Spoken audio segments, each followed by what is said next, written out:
Dungeons and Dragons Honor Among Thieves. That's right, folks. There's a lot of talk going on with Wizards of the Coast and Hasbro and who's doing what with the property, and we kind of now realize, oh, Hasbro bought this. They have other properties in association with Paramount that they turn into film franchises, you know, G.I. Joe and Transformers. So now that they have Wizards of the Coast, they're like, what if we did a Dungeons and Dragons movie? Which makes sense. There's something to say there. You want to use that property to get some monetization for you, make some money. I completely get that. So this movie's announced. I think there is some hesitation between fans and everything, like, is this possible? It's been attempted before poorly. Is there something to do here that is worth investing in? And then it premieres at South by Southwest. Raving reviews, nothing but positivity. People are loving this movie. It's opening higher than projected. The film is just finding its audience perfectly, and that's really cool. This movie's good. I can't sit here and tell you it is the godsend to cinema that it might be promised by some people to be. It's far from bad. It's far from uninteresting. It does a lot of stuff right. I'll put it this way. There is no better way you could have attempted to tell this story. You could have went more serious, it would have failed. You could have went more comedic, it would have failed. You could have did like a Lego movie thing where maybe it's like, here are the characters existing in like the real world playing as their characters in the game. It could have been silly. You struck the right chord. It is fun. There is a chaotic energy that is moving throughout the piece. It looks great. It is well written. It is executed the best you could do without it feeling flashy or campy or stupid or uninteresting or tonally offbeat to a Dungeons and Dragons game. That is the greatest achievement of this movie, is how it feels like an actual campaign you'd play with your friends. And I can see how the larger audience might not be interested in the actual gameplay or the role-playing aspect of the game, so you don't want to do that. But if you're not somebody who is invested, this is just a fun narrative with characters that are easy to like. There is nothing about this that is solely like, you have to be a hardcore lore-heavy D&D fan to get the basics of what's going on. You don't. And a lot of that is just because we get the fantasy beats. Weird creatures, weird practical locations, people do certain types of magic, characters look a certain way. You get the beats. But if you are somebody, like my audience was, who knows certain names, certain characters, certain creeds, when they reference them in the movie, there's something to talk about there. The reaction that my theater had when the name Baldur's Gate came up will never leave my mind, because I'm just like, wow, there are a lot of sweaty people in this audience, and I think that's cool, that the fact that a movie can actually get the audience that maybe doesn't go to movies all the time out to see a movie. Good way to do it. Again, it's the best you could have done this. The Johns that directed this, John Goldstein and Jonathan Francis Daly, or Jonathan Goldstein, John Francis Daly, I don't remember which one's which. They know how to make a movie. They know how to tell a story. They know how to get the beats right. So many sweeping shots, so many long tracking shots for certain moments. Everything blended perfectly. The moments where it is more VFX heavy, it doesn't feel any different than it does from the practical effects. It is a perfect balance and directed perfectly with a well-written script. There is a love for this property without it feeling like it's overwhelmingly positive and just like, we have to hit every single beat. You know the beats, so you just tell them the way you want to, and that's a very impressive thing to see. Executed beautifully and just done well. The practical effects are incredible. And the amazing thing is, it has a budget similar to other big blockbusters, but it feels like it's just doing better than them and using the budget properly. We're in real castle locations. We're running down real corridors and hallways.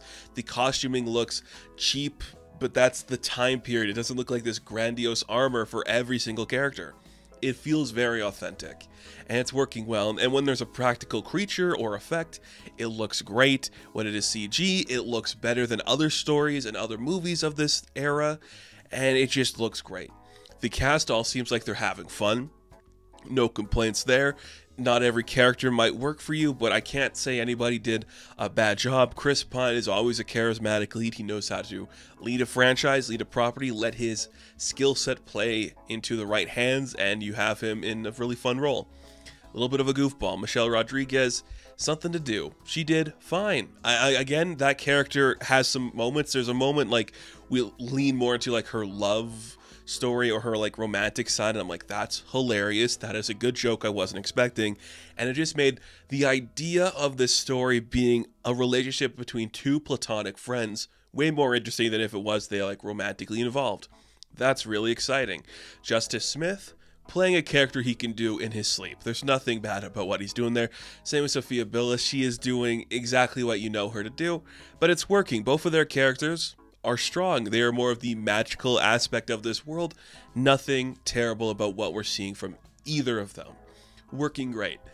Hugh Grant's the weird one to me, just because I can't understand why he signed up to this. I don't think it's because he's a fan. I think it's just because I get to play a bad guy because I look like I'm a bad guy in real life, and I just get to have fun in costume clothes. I think that's exactly what would draw him into this, but he's great. He fits the tone perfectly as like the chaotic element of like your campaign.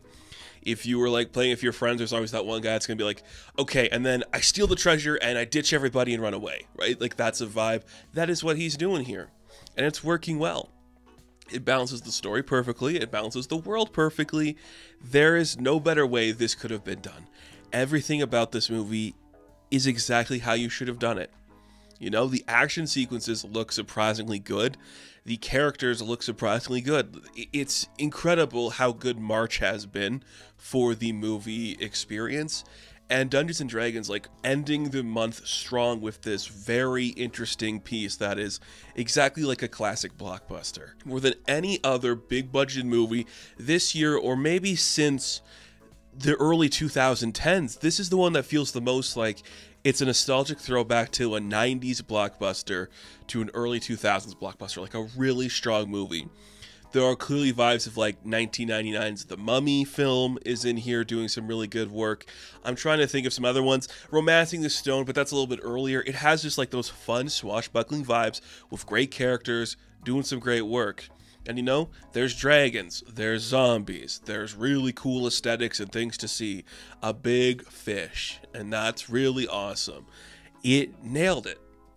Is it the perfect movie? No, but for what a blockbuster is today, and it's a genre in itself, a blockbuster is a genre in itself, it doesn't get much better than this because there's a fan base behind this to allow the world to expand and tell other stories.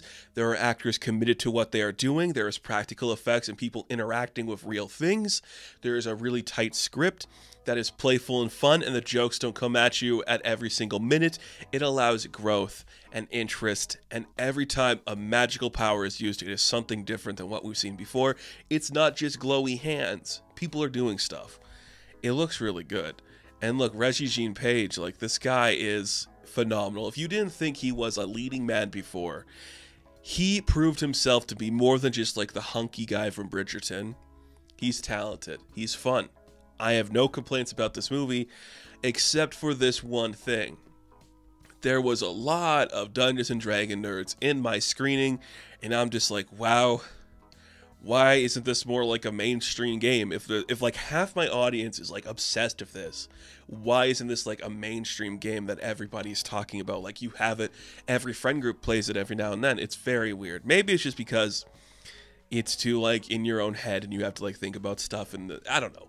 It's just interesting. I've never really gotten into like the campaign and gaming aspect of it, but just seeing this world explored properly, I can't say it's bad. It's exactly what you could have done. You could not have done this any better. It's the tone it needed to be. Struck it perfectly. It worked.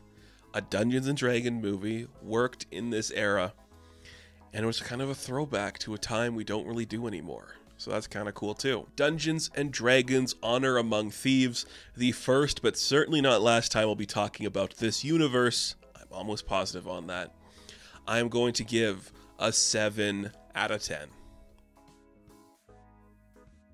Now, thank you all for watching this review. Be sure to like and subscribe to the channel. As always, you can check me out on Instagram, TikTok, and Twitter, and I will catch you in the next one. Have fun. Stay safe. Good luck.